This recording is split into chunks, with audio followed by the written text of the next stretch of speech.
Hey guys, welcome to Minecraft. It is Tuesday, I believe. and, well, I could believe it was Thursday if I wanted to. It doesn't mean it is, but I'm pretty sure it's Tuesday. And, I'm gonna have a short little sweet video here. I bought Dead Island last night, and, I am itching to play the shit out of it, so... I've been waiting forever to play Dead Island. I cannot wait. I played a little bit last night and I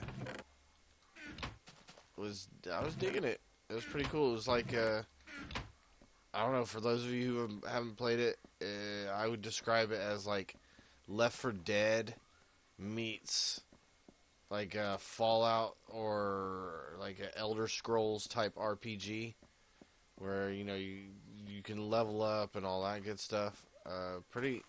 Pretty interesting so far. I mean, I've only like up to like level 4. Like I just literally just started. So, but I mean, it seems pretty well done so far. Ow. I don't know. Maybe it might just be the only thing I can think of is like I can't find that many weapons, but it could just be because it's the beginning of the game. So I'm not like super worried about that. I mean, I'm sure with the amount of stuff that it's saying that you can build and craft and all that good junk, it's going to be amazing. So, let's see. I have no clue what to do. I was thinking about cleaning out the chest, but that would take forever right now, and I'm not in the mood to do that right now. So, let's go over this way.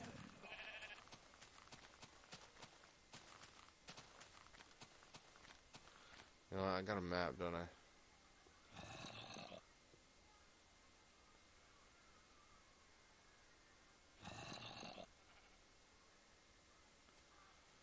That's great. Let's just get out. Let's just run.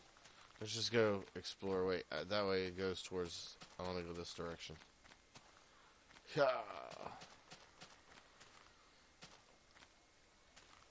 And oh crap, it's so far away.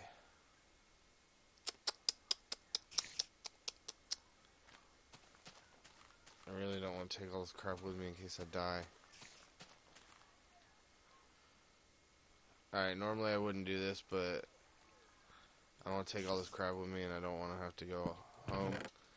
So, in the interest of saving time, I'm just going to throw everything up in here. I don't want to lose any of my tools and stuff like that. Because this is purely exploration that I'm going to do right now. Perfect. And then I'll just get rid of the chest once I get back.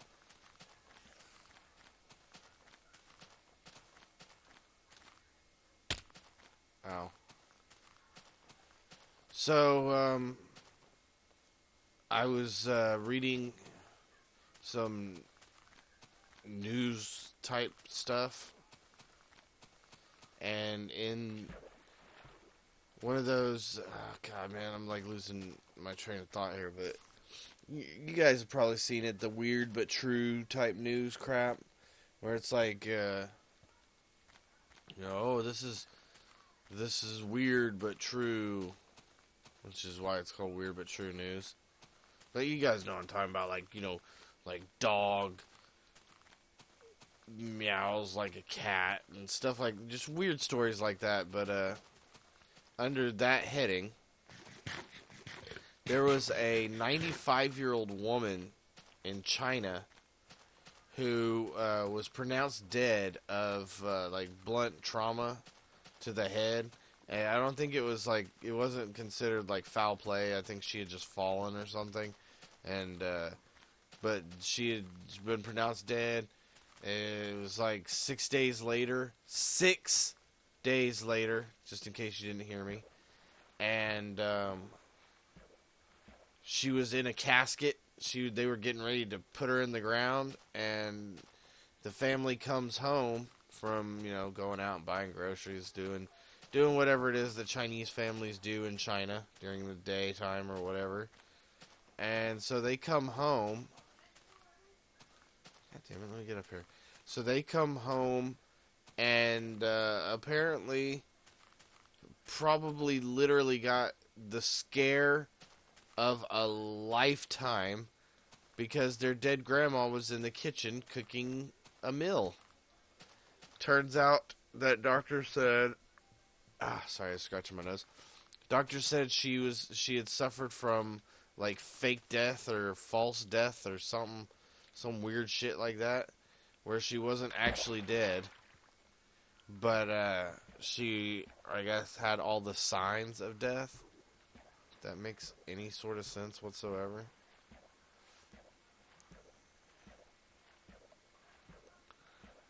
I think I might be going. Whatever, it doesn't matter. But can you imagine that? Just stop for a second and think about it. Think about a loved one that you've had pass away. And you come home literally 6 days, okay? So you're over the initial shock, you know. Well, you know, you're like, you hear the shock, you know, I'm sorry, but your grandma or, you know, your father or your mother has passed away. I'm very sorry. You know, and the first few days they're the hardest when a loved one dies. Like the first few days you're like inconsolable, you know. There's no, like, people always try and want to like try and cheer you up or something, but you're like, I just want to be left alone right now. I don't want to be cheered up, you know. I want to mourn the loss of my loved one. And so by the 6th day, not saying it gets easier on the 6th day or something like that. I'm not trying to say that, but that initial shock, like the worst part of it's over in the first few days. Like the first, I mean, it'll never be this. You know, if you know what I'm saying, it's hard to explain. I'm not trying to say like after 6 days, like everything should be fine and you shouldn't be sad anymore. But like the first shock of hearing the you know that so and so's dead. That's the worst part of it. You know, that's the worst part of someone dying. And those first few days are the worst. After 6 days, though, it's kind of coming into terms, you know, like, it's still, like you're still, like, completely torn up or whatever. I'm just going to switch to creative. I want to see if I can't find a jungle biome. Or if I got to start a new map. I don't know. But anyway. You know what I'm saying? So I like on this by the 6th day, you know, you're just kind of like you're missing them. You know, it's not as like dramatic of like you're crying and you know and it's just like you're in denial, like you can't believe it's really you know that this is happening, and you kind of come to terms with what it means, while at the same time you're still. You know, you're still mourning them, you know. You're still upset and you're mourning the loss of your loved one and everything. But I can't even imagine that, you know, right around the time that you're starting to get the closure, you're getting ready for the funeral, things of that nature. And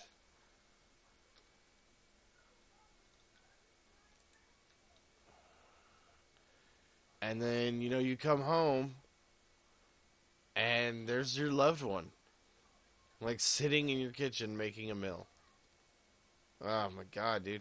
It would after the initial shitting yourself moment where you're like, oh my god, you know, is what the you know what the shit is happening right now? I mean, is this a fucking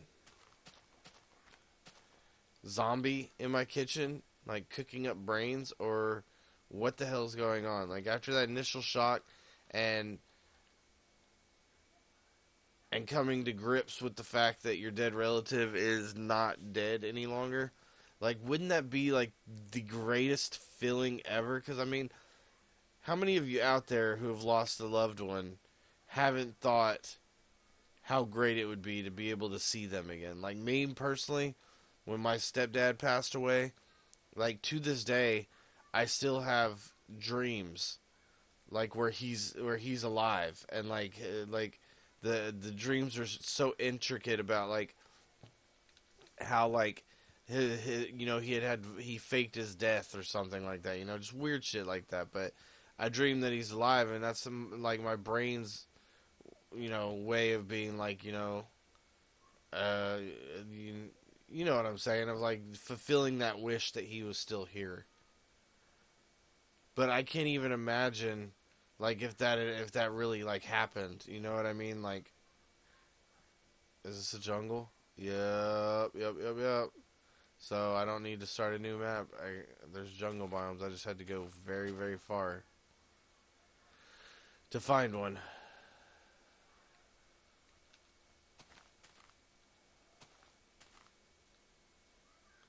So that's cool.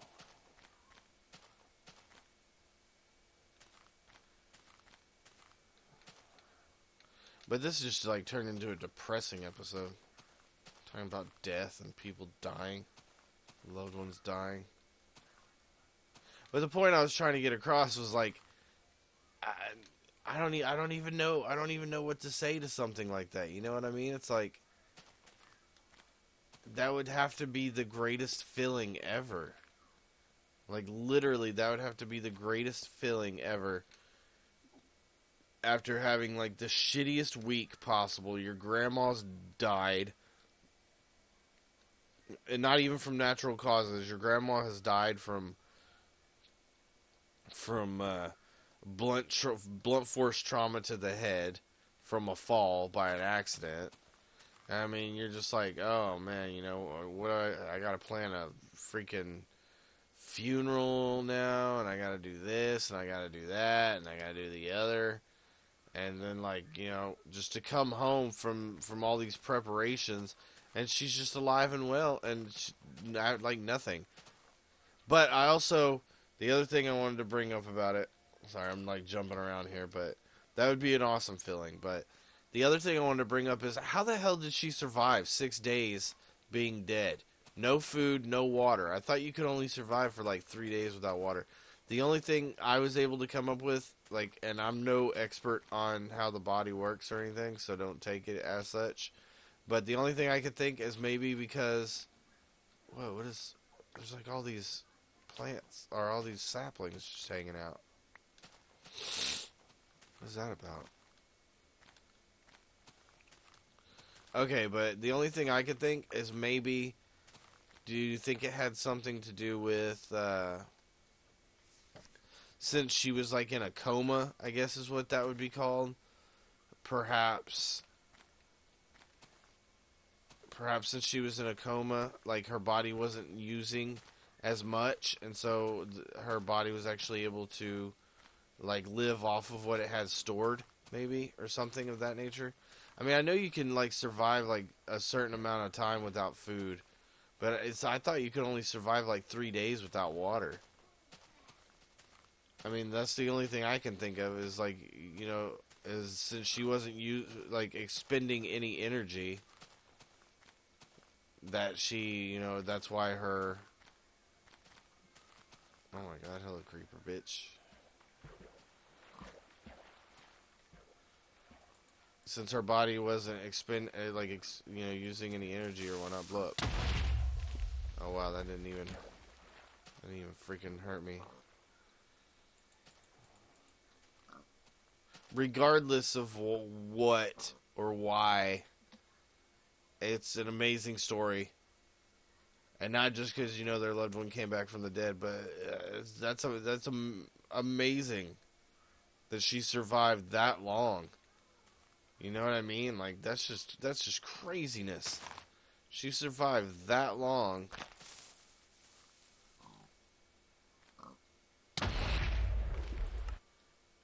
To be honest with you, I don't even know how that works.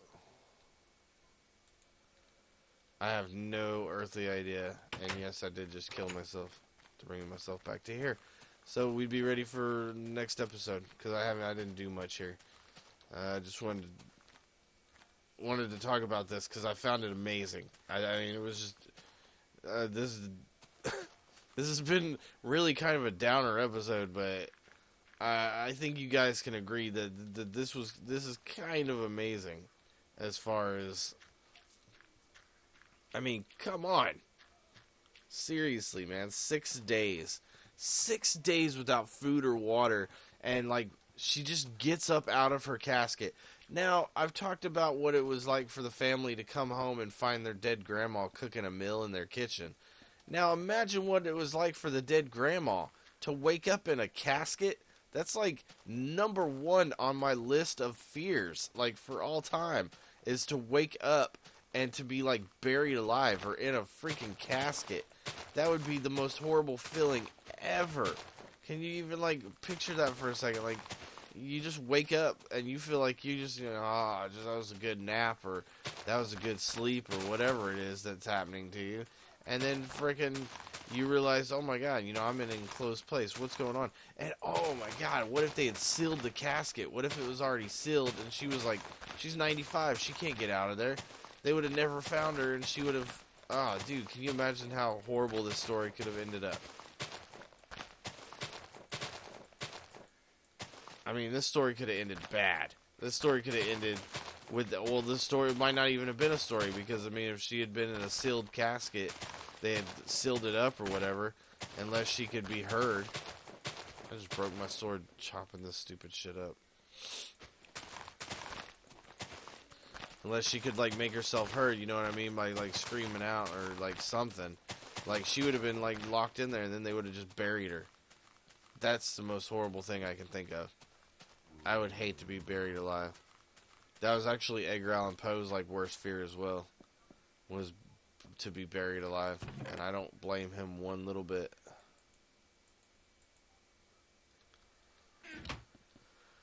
Oh man, but I've been mumbling and rambling on for long enough. I think I'm gonna go ahead and end this one, and tomorrow I'm gonna be doing another Deadly Island Survival.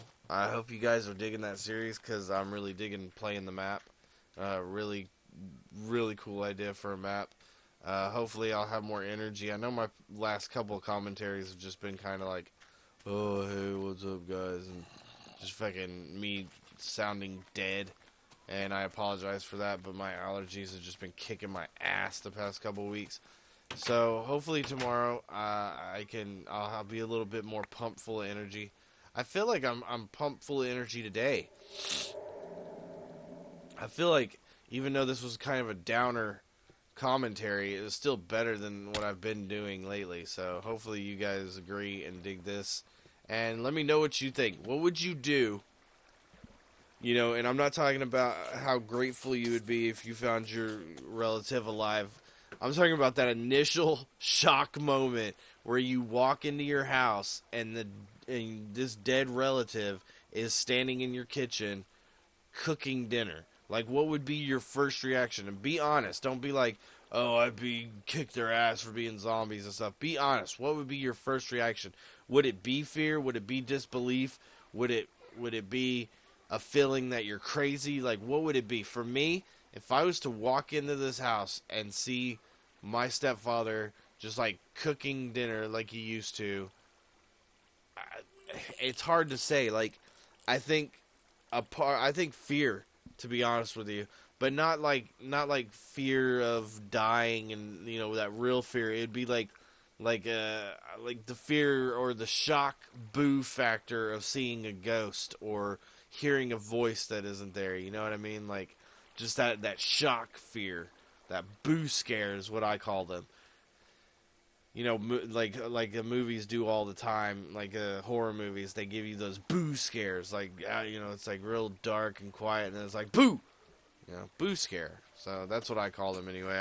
There might be an actual name for them, I don't know, and I don't care, because I like my name for them better.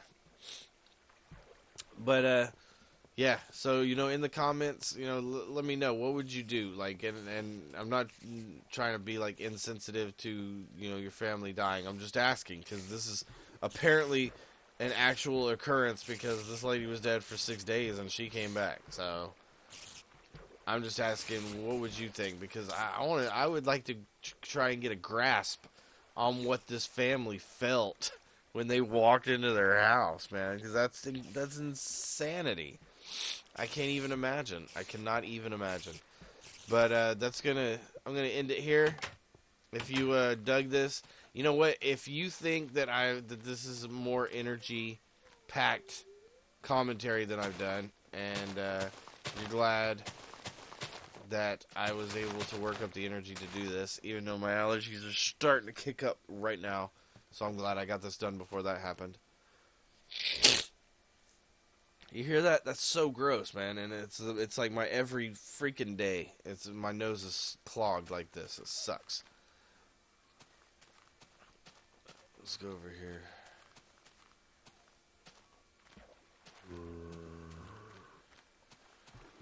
Oh, man. I need to end this. I'm just like walking around aimlessly now. It's going to make a longer video. I always do this because I always think I'm forgetting something or that I can add something, but I need to just start ending it when I feel that it needs to be ended. So I'm going to go ahead and say bye to you guys. Leave a like, leave a comment, leave a dislike if you want to. Just let me know what you think. If you have any suggestions, like I've said since the beginning, if you have suggestions or hints or tips or something that you want me to do or a game you want me to try out, let me know. I am here. I am literally here to entertain you. I don't know who said that, but that's exactly how I feel. I'm here. This is to entertain you, and also because I enjoy making video game videos and stuff like that, and I just it's fun for me. But mostly it's because I want you guys to watch my stuff and be like, wow, you know, this guy is entertaining. He really gets me. Actually, not that you don't have to so much feel like I really get you or not, but I mean that would be cool. But you know, whatever. So I'm gonna go, and we'll see you with this series. We'll see you Thursday, and tomorrow we're gonna have another Deadly Island survival. So get ready for that because that map is awesome, and I really enjoy playing it. So we'll see you tomorrow. Later.